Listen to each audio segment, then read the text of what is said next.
At 7:15 in the morning, the CEO's son called me and said, "With that attitude, don't bother coming in." His voice was too loud, too deliberate, as if he wanted someone else to hear him being decisive. Then he tried to mute the phone, but failed, and I heard him whisper to someone beside him, "Just scare this stubborn old lady. She'll back off." Stubborn old lady. That was how my 12 years of work were being summarized. I sat there on the edge of my bed, holding the phone a few inches from my ear. My name is Rachel Whitmore, and I had been running the operational backbone of Whitmore Automotive in Austin for more than a decade. I trained half the managers. I built the vendor structure. I cleaned up the messes this same young man once created. I should have yelled. I should have defended myself. Instead, I breathed in slowly and said, "All right, good luck." Then I ended the call before he could say anything else. For a moment, the silence pressed against my chest. I felt the sting of humiliation, the anger trying to break through, the disbelief that someone half my age, someone I used to fix problems for, thought he could frighten me into obedience. I did not crumble. I did not cry. I just stared at the phone and let the words settle. And then, 4 hours later, at 11:47 in the morning, I signed a contract as Chief Operating Officer for Rivas Auto Group, the largest competitor in the Austin region. My hand didn't shake when I put my name on the line. Their executive team sat across the table watching me as if they already knew how the day had started for me. When the pen clicked shut, a strange calm filled my body. Not triumph, not revenge, just clarity. What happened between 7:15 and 11:47 was not an accident. It was a reveal of who they were, and of who I had always been. I closed the folder, stood up, and prepared to explain how the morning had truly begun. I drove to the dealership anyway. After 12 years building its operations from the ground up, I refused to let a 7:15 phone call dictate whether I showed up. I walked through the side entrance, past the service hallway I used to reorganize myself, and straight toward the conference room. No one greeted me. No one even looked up. That alone told me everything was about to shift. Inside, the CEO's son, Brandon, sat at the head of the table like he had earned the seat. To his right was Mara from Human Resources, a woman who used to ask me for help with quarterly reports. To his left sat a man I had only seen twice before their attorney, poised with a thin folder as if the decision had been made long before I arrived. Brandon didn't offer a hello. He just tapped the chair across from him. "Sit. We need to address some concerns." I kept my face calm. "Concerns that came up before or after your call this morning." Mara cut in quickly, her voice stiff. "Rachel, we've received feedback that your leadership style has become rigid." Rigid, I repeated, more out of disbelief than anger. The attorney slid the folder forward. "There are additional notes about negative behavior, dismissive tone, and undermining innovation." Brandon leaned back, arms crossed. "This place moves fast. We need people who adapt. People who aren't stuck in old patterns. Old patterns." The phrase hung between us. A slicker version of stubborn old lady. I looked directly at him. So now protecting the company from reckless decisions is being labeled negative. He shrugged. "The team feels constrained. You shut ideas down. You slow progress. You don't move at modern speed." Modern speed. Another polite insult meant to sound professional. I glanced at the attorney's folder, already prepared, already waiting for a signature. This wasn't feedback. This wasn't a conversation. This was a performance staged for a conclusion they had already written. Their desperation to paint me as the problem was suddenly louder than any accusation in the room. I folded my hands on the table and kept my voice steady. "If you're accusing me of something, then name it. Give me one concrete example." Mara shifted uncomfortably. "Rachel, the feedback is confidential." "Convenient." I said, "So I'm supposed to defend myself against ghosts." The attorney cleared his throat, trying to play mediator. This is simply the collective sentiment. No. I cut in. This is the aftermath of last week's meeting, when I refused to sign off on Brandon's expansion plan. Brandon's jaw tightened. For the first time that morning, the veneer slipped. I leaned forward. You pitched opening 3 new locations with no demographic research, no vendor support, and no financial modeling. You wanted it approved because your father was watching and you needed a win. Mara's eyes darted toward him. Surprised? Brandon snapped. You killed momentum. Rachel. There it is, I said quietly. The real reason. You embarrassed me in front of the board. He fired back. You talk like you know better than everyone. I talked like someone who has spent 12 years protecting the company from decisions that cost money instead of making it. I kept my gaze locked on him. I told the truth because it was the responsible thing to do. He scoffed. Responsible? You stalled innovation. Brandon, I said, your plan would have burned through over $2 million before the first door even opened, and you know it. His face flushed. You never support my ideas. You bring ideas, I replied, but not structure, not data, not risk assessments. And when someone asks for those things, you call it negativity. Mara tried again, her voice thin. We are simply responding to team concerns. No, I said. You are responding to his pride. Silence landed hard. Even the attorney looked away for a moment. Brandon leaned forward, eyes cold. We can't grow with someone who refuses to get on board. I let the words settle. The firing wasn't about leadership, or tone, or attitude. It was about ego his, and how dangerous it felt to him when someone older, steadier, and unafraid to challenge him refused to play along. The attorney finally opened the thin folder. Rachel, the company is willing to offer 4 weeks of severance. In exchange, he tapped the final page. You agree to a non-disclosure clause. No public statements. No discussions with vendors or staff. No mention of internal decisions. 4 weeks? After 12 years. Mara slid a pen toward me. This is a fair offer. It allows everyone to move on cleanly. I pushed the pen back. I'm not signing anything I haven't reviewed with my attorney. Brandon clicked his tongue. Rachel, this doesn't need to turn into a spectacle. Just sign, take the package, and go. We are trying to give you a dignified exit. A dignified exit, I repeated. Is that what you call firing someone and blaming it on their attitude? His expression hardened. If you walk out without signing, the offer expires today. That's fine, I said. I'll survive without 4 weeks of hush money. Mara blinked. This is the standard process. No, I said quietly. This is your process for people you think will panic. Brandon leaned back, folding his arms like a final verdict had been delivered. You're making this harder than it needs to be. I stood, gathering the folder. Hard things don't scare me. Brandon, shortcuts do. He muttered something under his breath, something about older employees never knowing when to step aside, but I didn't give him the satisfaction of reacting. I walked out of the conference room with each step heavier than the last. The moment the door closed behind me, the adrenaline drained, leaving a thin ache under my ribs. By the time I reached my car, my hands were trembling. I gripped the steering wheel until my knuckles stiffened, forcing myself to breathe. 12 years of loyalty. 12 years of late nights, last-minute crises, and saving them from mistakes they never admitted making. And the minute I stood between Brandon and his ego, I became disposable. I let the folder rest on the passenger seat. The betrayal hurt deeper than I wanted to admit, but the pain did not break me. It sharpened something instead, something steady and unwilling to bow.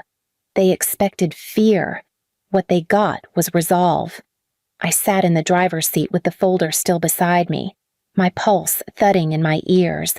The anger had settled into something sharper fear, maybe, or the realization that nothing about the last 12 years meant a thing to them. I unlocked my phone and opened my contacts. Dozens of familiar names stared back at me. People I had coached, people I had defended, people who had promised they always had my back. My thumb hovered over one name, then another, but I couldn't bring myself to press call. I did not want pity. I did not want to explain myself to anyone who had already chosen silence. I scrolled lower until I landed on a name I had never once needed professionally: Marco Rivas. Marco owned Rivas Auto Group, the biggest rival in the Austin market. Every vendor event, every industry summit. He had spoken to me with a respect I never once had to earn. Once. A vendor joked that Marco studied my systems because they were the cleanest in Central Texas. I had laughed it off, but I had never forgotten it. I stared at his name for a long moment before typing exactly 6 words. They fired me. Total setup. Rachel. I didn't expect an immediate response. I just needed someone who understood operations. Someone outside the Whitmore bubble. Someone who wouldn't tell me to calm down or take a week off. My phone pinged almost instantly. Come by now. 2 words. No questions. No hesitation. I exhaled, a shaky breath I hadn't realized I'd been holding. I started the engine before doubt could claw its way back in. I didn't know if this was smart. I didn't know if I was making the biggest mistake of my life. I only knew one thing: staying silent would let Brandon rewrite the story, and I was done letting him decide who I was. As I pulled out of the parking lot, the fear didn't disappear, but it shifted. It made room for something else, something I hadn't felt in a long time. Movement, direction. A door opening just as another slammed shut behind me. Marco met me the moment I stepped into his office. No small talk, no forced smile, just a steady look that told me he already sensed something was wrong. "Tell me everything," he said. So I did. The 7:15 phone call. The words, "stubborn old lady." The fake accusations. The rushed folder. The 4-week severance tied to a gag order. Brandon's crack in his voice when he said I killed momentum. The way 12 years had been erased in 10 minutes. Marco didn't interrupt once. When I finished, he exhaled slowly and shook his head. They actually did it. They really let you go. They wanted me silent. I said. The NDA made that clear. He leaned back, eyes narrowing with a kind of amused disbelief. "Rachel, this is a gift. To me, not to them." I blinked. "A gift I have been trying to recruit you for 2 years," he said plainly. "Vendors told me your systems were the only thing keeping Whitmore Automotive from collapsing into chaos. But you were loyal, and I respected that." He tapped his desk once. They threw away the one person holding their infrastructure together. His certainty startled me. "Marco, I just lost my job an hour ago, and I am offering you a better one right now." I stared at him. "Doing what running everything," he said. "Chief Operating Officer, full autonomy. You manage strategy, inventory flow, vendor chains your way. No forced innovation, no ageist nonsense, no sons playing boss." My breath caught. "That is not a small role." "No," he agreed. "It is the right one." He slid a contract forward, simple, direct, no trap hidden between the lines. "If you want it, sign." I looked at the clock on his wall. 11:47 in the morning. 4 hours after being told not to come in. 4 hours after being called old, rigid, and replaceable. My hand didn't shake as I signed my name. Relief didn't crash over me. It settled quiet, controlled, firm. For the first time in years, I felt the ground shift under me, not against me. I wasn't trapped under small minds anymore. I wasn't begging to be understood. I was stepping into a position built for someone who knew what she was doing. My new keycard had barely cooled in my hand when the first call came in. It was Decker, one of the highest volume import vendors in Central Texas. He didn't bother with a greeting. "Rachel, tell me where you are now." "Rivas Auto Group," I said. "Good," he answered. I am terminating with Whitmore by the end of the day. Decker. You do not have to, I do. He cut in. I worked with you. Not them. The call ended without ceremony. 10 minutes later, another vendor called, then another. By early afternoon, 3 clients who used to demand my attention at Whitmore had emailed Marco directly, saying they wanted their next purchases processed through me. One of them ordered a fleet renewal every year. Another spent over $200,000 annually on high-end models. Marco stepped into my doorway, eyebrows raised. Do you know you have an entire vendor chain calling my front desk asking if you're really here? I didn't ask them to. I said, I know. He replied, that is what makes it so valuable. By late afternoon, I heard a knock on my office door. I looked up to find Tanya and Luis, 2 of Whitmore's strongest closers, standing there with their resignation papers still in their hands. You left, Tanya said, and everything fell apart. Luis nodded. Inventory is a mess.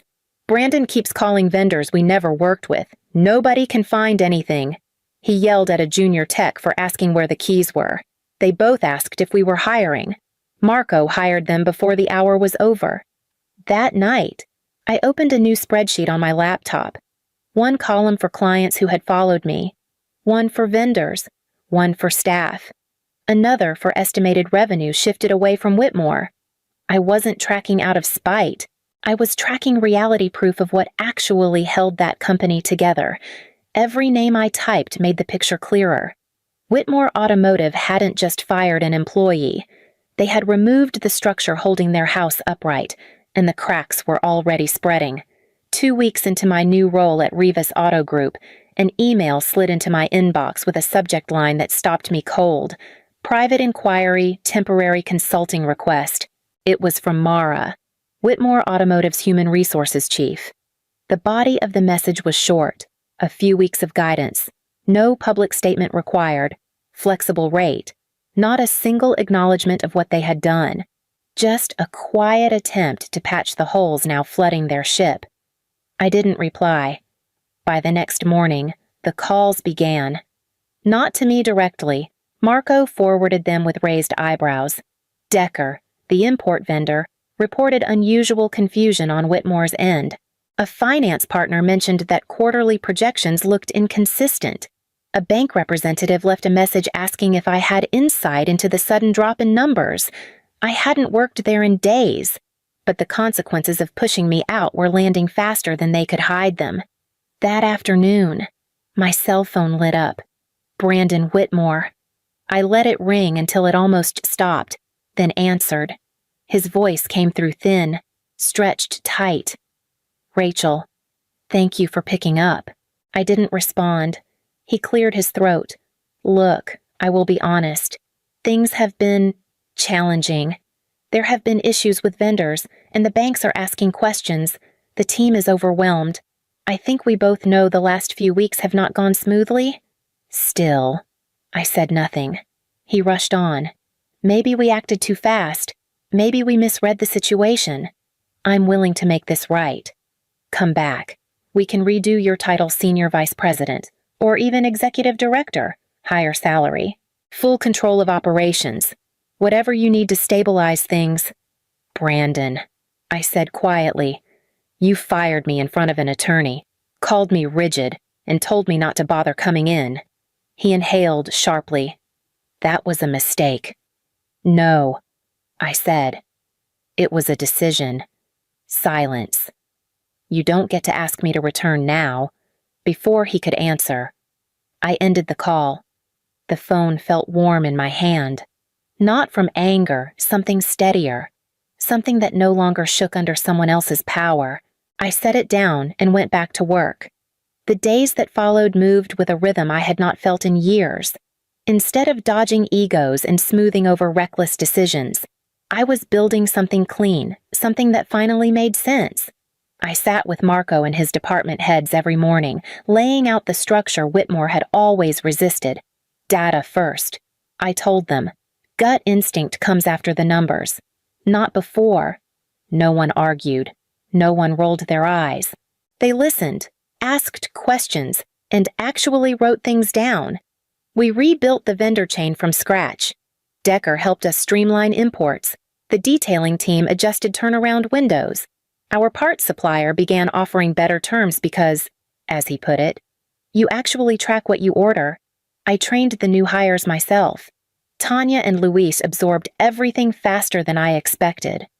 "This makes sense," Tanya said one afternoon while reviewing the workflow. "It's like you removed the chaos." "The chaos was never necessary," I replied. By the end of the second month, I launched a loyalty program designed for repeat luxury buyers' quarterly check-ins, early access to specialty models, pre-approved trade evaluations. The team hesitated at first, unsure if customers would respond. Then, the first list of orders rolled in so fast that Marco walked into my office laughing. 30%, he said, holding up the revenue sheet. "We are up 30% in 90 days. I nodded, feeling something warm settle in my chest. Not pride, not revenge, just the quiet satisfaction of work done right. In early spring, an invitation landed on my desk. The Austin Auto Leadership Summit wanted me to speak on operational restructuring. I accepted. The room was full when I stepped onto the stage. Managers, owners, analysts' faces I'd seen for years, some from companies that had once dismissed me, some who had only heard rumors. I didn't use slides. I spoke from the truth. When a woman in operations pushes back, I said, she is called rigid, difficult, old school. But the truth is simpler. Sometimes we are the only ones protecting a business from people who do not understand how it runs. The room went silent, a different kind of silence listening, not judging. 1 year after the morning they tried to erase me, I stood behind a curtain at the Women in Auto Leadership Summit. The crowd outside was larger than I expected. Rows of women from dealerships across Texas, some veteran managers, some barely out of college, all waiting for a story they already knew pieces of. When I stepped onto the stage, the applause felt warm rather than loud. I spoke the way I wished someone had spoken to me years ago, about structure, about boundaries, about the cost of telling the truth in rooms that reward obedience over competence. And I told them the part I once kept quiet. I was called stubborn. I said, hard to work with, old school, negative, all because I refused to sign off on decisions that would have destroyed the business. If that is stubbornness, then I am proud of it. After the session ended, women lined up to speak, but one stayed behind after the rest filtered out. She couldn't have been older than 24. She held her conference badge between her fingers like it weighed something. "They call me hard to work with," she said softly, "because I ask questions." I reached into my bag and pulled out a card. "Then keep asking," I told her. "Stay stubborn for the right things." Her shoulders eased, and she slipped the card into her pocket like it was something worth protecting. A notification buzzed on my phone as I walked backstage. It was an industry news alert. The headline was blunt: Whitmore Automotive closes 2 locations as board removes Brandon Whitmore from leadership. A second alert followed banks freezing expansion credit, citing operational instability. Vendors were quoted in the article too, saying they preferred teams who understood Rachel Whitmore's systems. Marco's voice echoed behind me.